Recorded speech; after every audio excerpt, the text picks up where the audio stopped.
Good evening, everybody.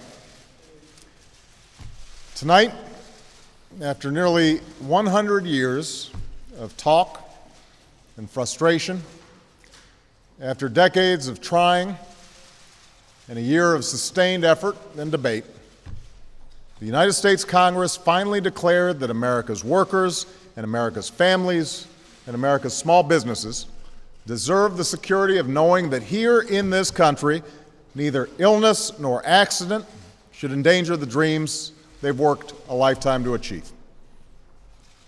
Tonight, at a time when the pundits said it was no longer possible, we rose above the weight of our politics.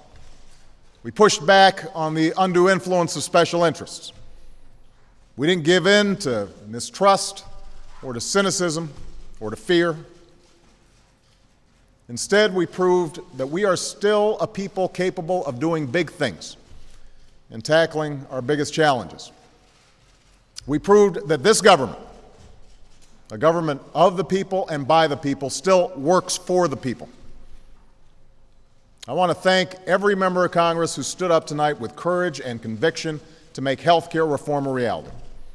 And I know this wasn't an easy vote for a lot of people, but it was the right vote. I want to thank Speaker Nancy Pelosi for her extraordinary leadership, and Majority Leader Steny Hoyer and Majority Whip Jim Clyburn for their commitment to getting the job done. I want to thank my outstanding Vice President, Joe Biden, and my wonderful Secretary of Health and Human Services, Kathleen Sebelius, for their fantastic work on this issue.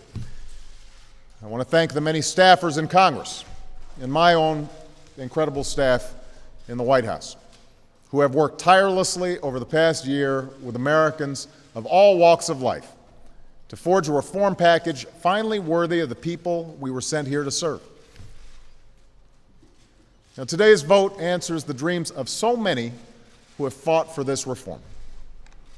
To every unsung American who took the time to sit down and write a letter or type out an email hoping your voice would be heard, it has been heard tonight. To the untold numbers who knocked on doors and made phone calls, who organized and mobilized out of a firm conviction that change in this country comes not from the top down, but from the bottom up, let me reaffirm that conviction. This moment is possible because of you. Most importantly, today's vote answers the prayers of every American who has hoped deeply for something to be done about a healthcare system that works for insurance companies but not for ordinary people. For most Americans, this debate has never been about abstractions, the fight between right and left, Republican and Democrat. It's always been about something far more personal. It's about every American who knows the shock of opening an envelope to see that their premiums just shot up again when times are already tough enough. It's about every parent who knows the desperation of trying to cover a child with a chronic illness, only to be told no again and again and again.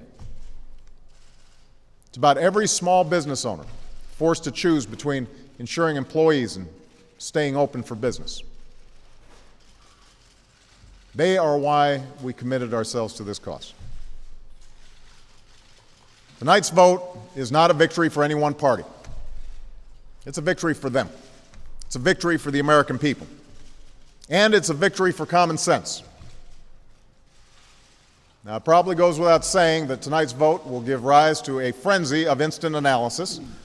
There'll be tallies of Washington winners and losers, predictions about what it means for Democrats and Republicans, for my poll numbers, for my administration.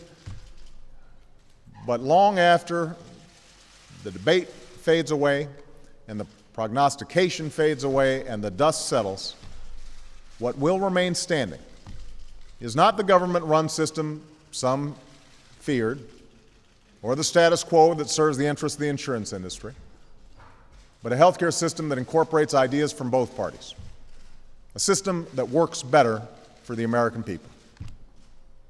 If you have health insurance, this reform just gave you more control by reining in the worst excesses and abuses of the insurance industry with some of the toughest consumer protections this country has ever known, so that you are actually getting what you pay for.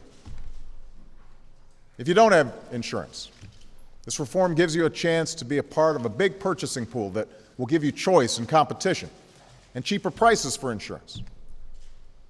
And it includes the largest health care tax cut for working families and small businesses in history, so that if you lose your job and you change jobs, start that new business, you'll finally be able to purchase quality, affordable care and the security and peace of mind that comes with it. This reform is the right thing to do for our seniors. It makes Medicare stronger and more solvent, extending its life by almost a decade. And it's the right thing to do for our future. It will reduce our deficit by more than $100 billion over the next decade and more than $1 trillion in the decade after that. So this isn't radical reform, but it is major reform. This legislation will not fix everything that ails our healthcare system, but it moves us decisively in the right direction. This is what change looks like. Now, as momentous as this day is, it's not the end of this journey. On Tuesday, the Senate will take up revisions to this legislation that the House has embraced. And these are revisions that have strengthened this law and removed provisions that had no place in it. Some have predicted another siege of parliamentary maneuvering in order to delay adoption of these improvements. I hope that's not the case. It's time to bring this debate to a close and bring in the hard work of implementing this reform properly on behalf of the American people. This year, and in years to come, we have a solemn responsibility to do it right. Nor does this day represent the end of the work that faces our country. The work of revitalizing our economy goes on. The work of promoting private sector job creation goes on. The work of putting American families' dreams back within reach goes on. And we march on with renewed confidence, energized by this victory on their behalf. In the end, what this day represents is another stone firmly laid in the foundation of the American dream. Tonight, we answered the call of history, as so many generations of Americans have before us. When faced with crisis, we did not shrink from our challenge, we overcame it. We did not avoid our responsibility, we embraced it. We did not fear our future, we shaped it. Thank you. God bless you, and may God bless the United States of America.